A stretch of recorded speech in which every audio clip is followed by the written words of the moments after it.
हमारे भारत में कई लोग ये कहने वाले मिल जाते हैं कि महाराज हम मूर्ति पूजा नहीं करते,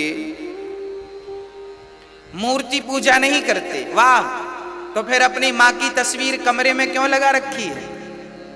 फिर अपने दादा परदादाओं की चित्र कमरे में क्यों लगा रखे हैं? मूर्ति पूजा तो तुम नहीं करते। तो भगवान की मूर्ति से विरोध है और माँ की मूर्ति से प्यार है। अरे भाई, मूर्ति तो मूर्ति होती है, किसी की भी हो। तस्वीर है, ना तो ये बोल सकती है, ना तो ये सुन सकती है।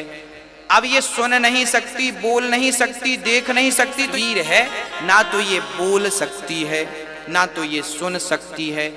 अब ये सुन नहीं सकती, बोल नहीं सकती, देख नहीं सकती। तो हम राम के मंदिर जाकर राम का चित्र देखते हैं तो राम के चित्र से हमें वो राम दिखाई पड़ जाते हैं जो दशरथ के आंगन में खेलते हैं, जो कौशल्या की गोद में जाकर दूध पीते हैं, जो राम दशरथ जी के साथ आंख में चौनी का खेल खेलते हैं। इन राम को देखकर उन राम की याद आ गई। जैसे आपने अपने पिता की तस्वीर देखी तो आपके अपने असली पिता की याद आ गई। ऐसे राम के मंदिर में राम का चित्र, राम का दर्शन, राम का विग्रह देखते हैं तो राम का स्मरण हो आता है। तो राम सगुण है और निर्गुण है, ये तो कोई भेद नहीं है। सगुण है और निर्गुण है, साकार भी है, निराकार भी है। पुण्यात्माओं, परमात्मा का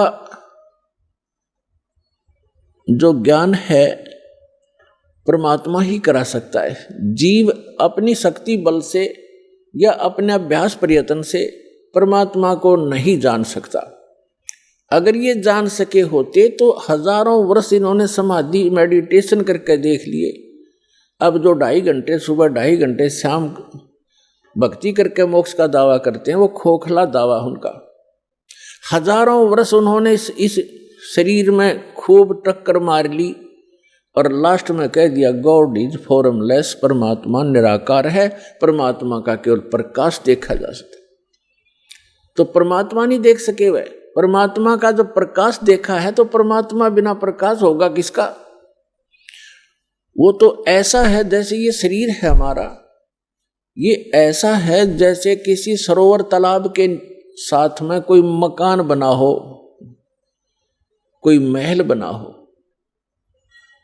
और उस सूर्य का प्रकाश उस सरोवर के जल से रिफ्लेक्ट होकर, प्रतिबिंब होकर के और उस मकान की किसी छत पर लग रहा हो, तो वहां उसका प्रकाश तो सूर्य का है लेकिन वो सूर्य नहीं है। और कोई ये कहे ये प्रकाश तो सूर्य का है जो घर में हम देख रहे हैं, लेकिन सूर्य निराकार है, तो क्या वो बुद्धिमान व्यक्ति हो सकते? तो इस शरीर रूपी महल में उस परमात्मा का रिफ्लेक्टेड यानी प्रतिबिंब का जो बना हुआ प्रकाश है, प्रतिबिंब देखते हैं ये लोग। और लास्ट में इन्होंने यही मान लिया कि परमात्मा निराकार है, परमात्मा का केवल प्रकाश देखा जा सकता है त्रिकुटी में या जहाँ भी वो ध्यान का व्यर्थ प्रयत्न करते। तो प्रकाश, परमात्मा बिना प्रकाश किसका हो गया वो? तो परमात्मा निराकार कैसे है? जब उसका प्रकाश आपने देखा तो है कहीं वो? तुम्हें लाभ होगा कहाँ जी? उन्हीं की प्राप्ति के लिए हम प्रयत्न कर रहे हैं। तो फिर ये पत्थर की मूर्ति कह देंगे आपको। जैसे दास ने पहले भी सत्संग में बताया कई बार, ये दास एक बार सेब खरीदा था, एक सेब विक्रेता थे, और ये क्या करते हैं कि जिसके पास घना स्टॉक और बढ़िया सेब दिखा आदमी वहाँ आकर्षित होता है।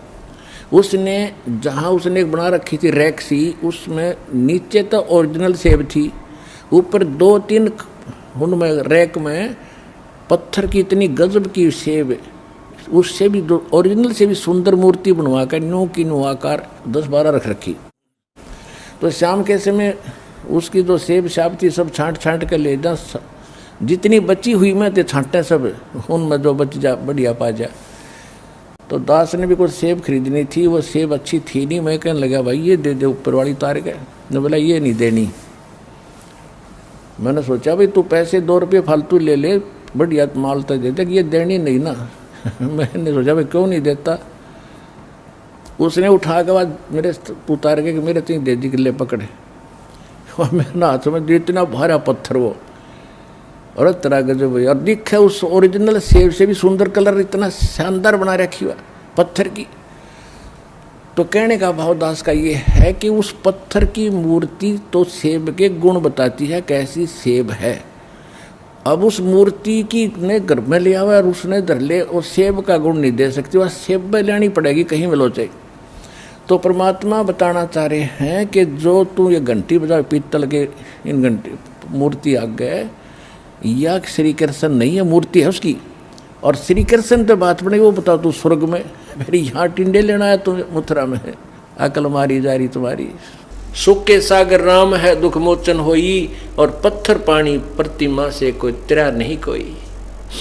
पत्थर की मूर्ति प्रतिमा बना के किसी गंगा जमुना आदि में स्नान करने से, तीर्थ में नहाने से कोई पार नहीं हुआ आज तक।